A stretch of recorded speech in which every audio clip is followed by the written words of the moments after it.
Okay, wait. No, this is not what it looks like, I swear. I've noticed that most of you by now have read the words college applications in the title of this talk. You may be debating if it's too late to quietly sneak out, or maybe some of you got that gentle nudge from your parents to sit up straight and pay attention. Well, don't worry. This is not a PowerPoint on the one extracurricular you need to get into your dream school. Nor am I the adult who already went to a top-tier university and now has a hindsight bias to insist that you shouldn't worry about college admissions because no one cares about where you went to college in the real world. Nor am I the senior who didn't get into a top-tier university and is now going to compensate by absolutely bashing the admissions process as a whole. I am a junior in high school, and with the small window of time I have where I can be free of the biases previously mentioned, for once, I want to shift our focus away from what to do for or make of college admissions and talk about the process of preparing itself. Within the high school storm of AP courses and SATs, the years that others warned me would be one of the most stressful periods of my life, I've actually found myself enjoying my time more than ever. I'll just go ahead and say it. I am falling in love with the college application process. Okay, I see someone holding a sign saying blink twice if you need help. No, I really feel this way. I know it may sound strange, so let me elaborate. I remember as an 8th grader the stressful time in my house when my older brother was working on his college essays.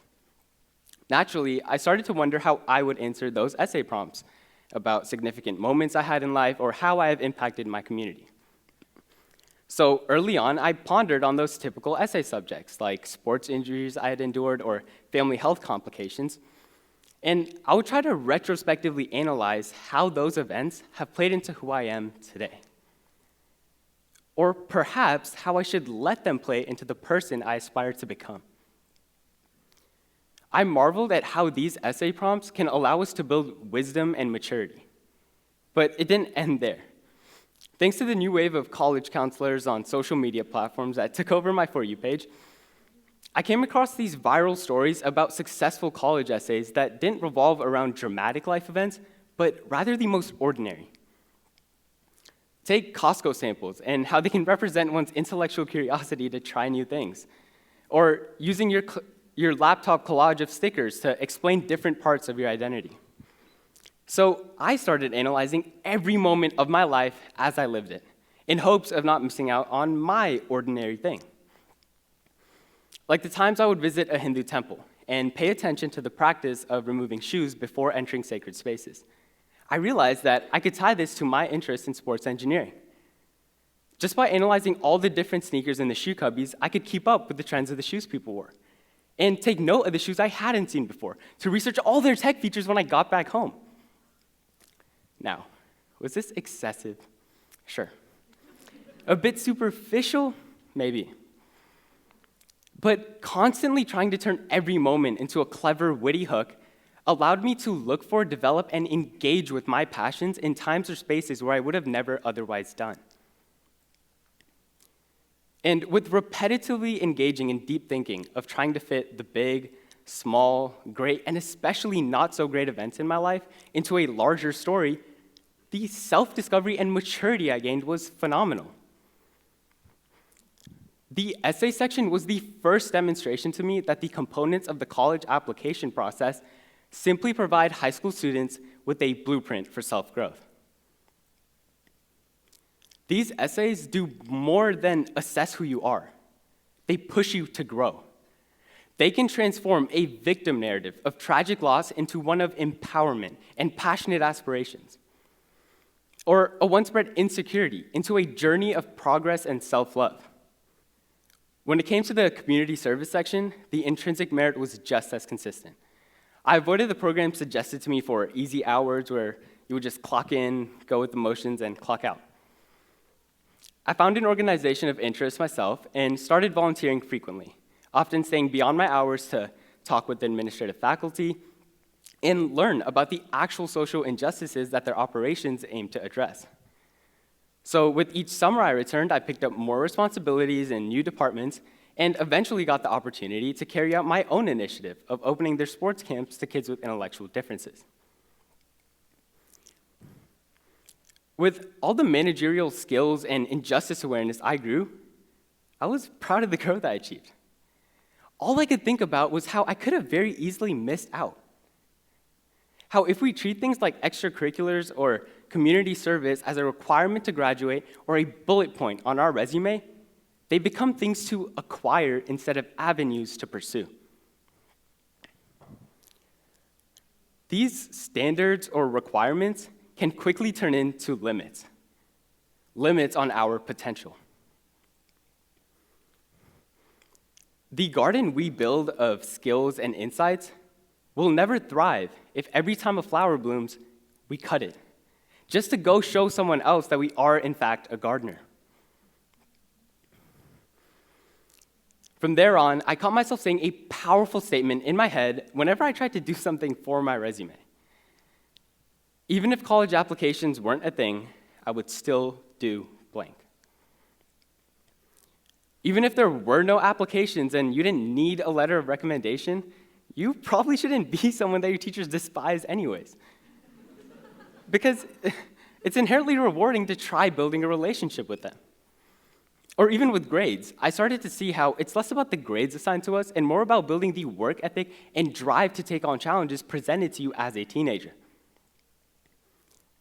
It's common to hear students in math classes ask, when am I ever going to use this again in real life?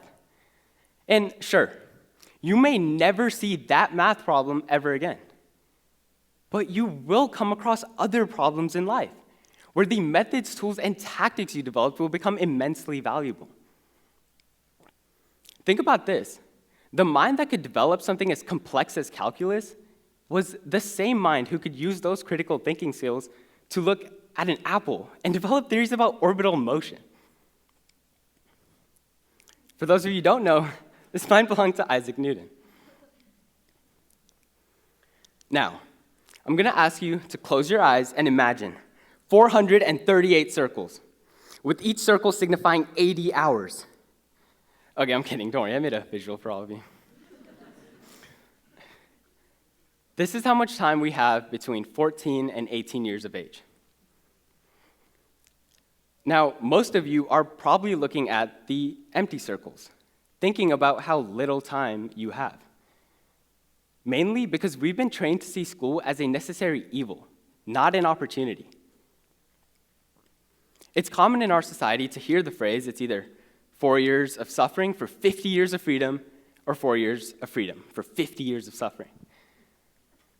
But why do we accept this narrative in the first place? What exactly is the sacrifice?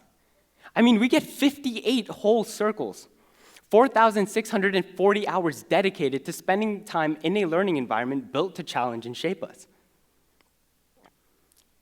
And with this, can it not be as simple to say that we spend so much time in school, 8 o'clock to 3 o'clock for 720 days, that we just might as well try to get good at it? Because really, what's the alternative to not setting goals and working towards them in our adolescence? Is it a sacrifice to take that harder AP class at the risk of a lower grade? Or would the real sacrifice be staying safe and never truly applying yourself? I think we've all heard that one butterfly quote when it comes to chasing our goals. If you want to catch a butterfly, don't chase it because it will run away. Instead, build a garden to attract the butterfly. But what I'm trying to add here today is that even if you don't catch that butterfly, you still have your garden. The first mistake we're already making is by accepting how it's called the butterfly quote rather than the garden quote. And that mistake is the root of all the anxiety we face in high school as we go about the application process. If we understood that the garden we built, your self-growth, was the real goal, anxieties like academic validation or competition would fade away.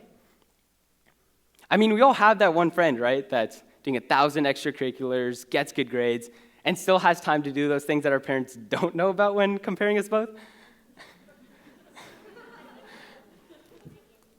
But we shouldn't feel any pressure to catch up or one-up them, because we understand that the work we're putting in is not going to go against someone else, but rather define yourself as a human being.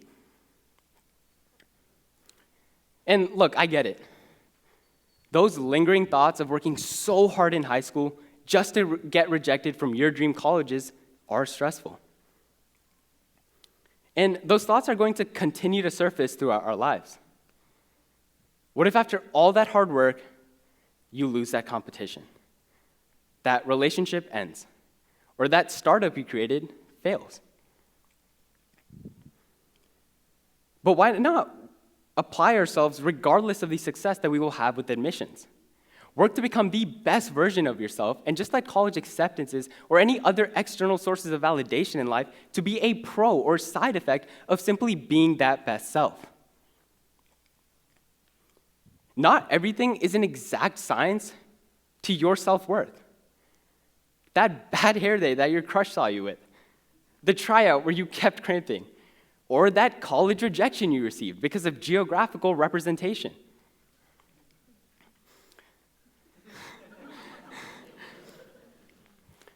You're not left with nothing when rejected. Those setbacks don't cancel out all the late nights, the work ethic you developed, skills you learned, or insights that you gained along the way. If you don't catch that butterfly, you still have your garden. Rejection only leaves you with nothing if you chased the butterfly. Thank you.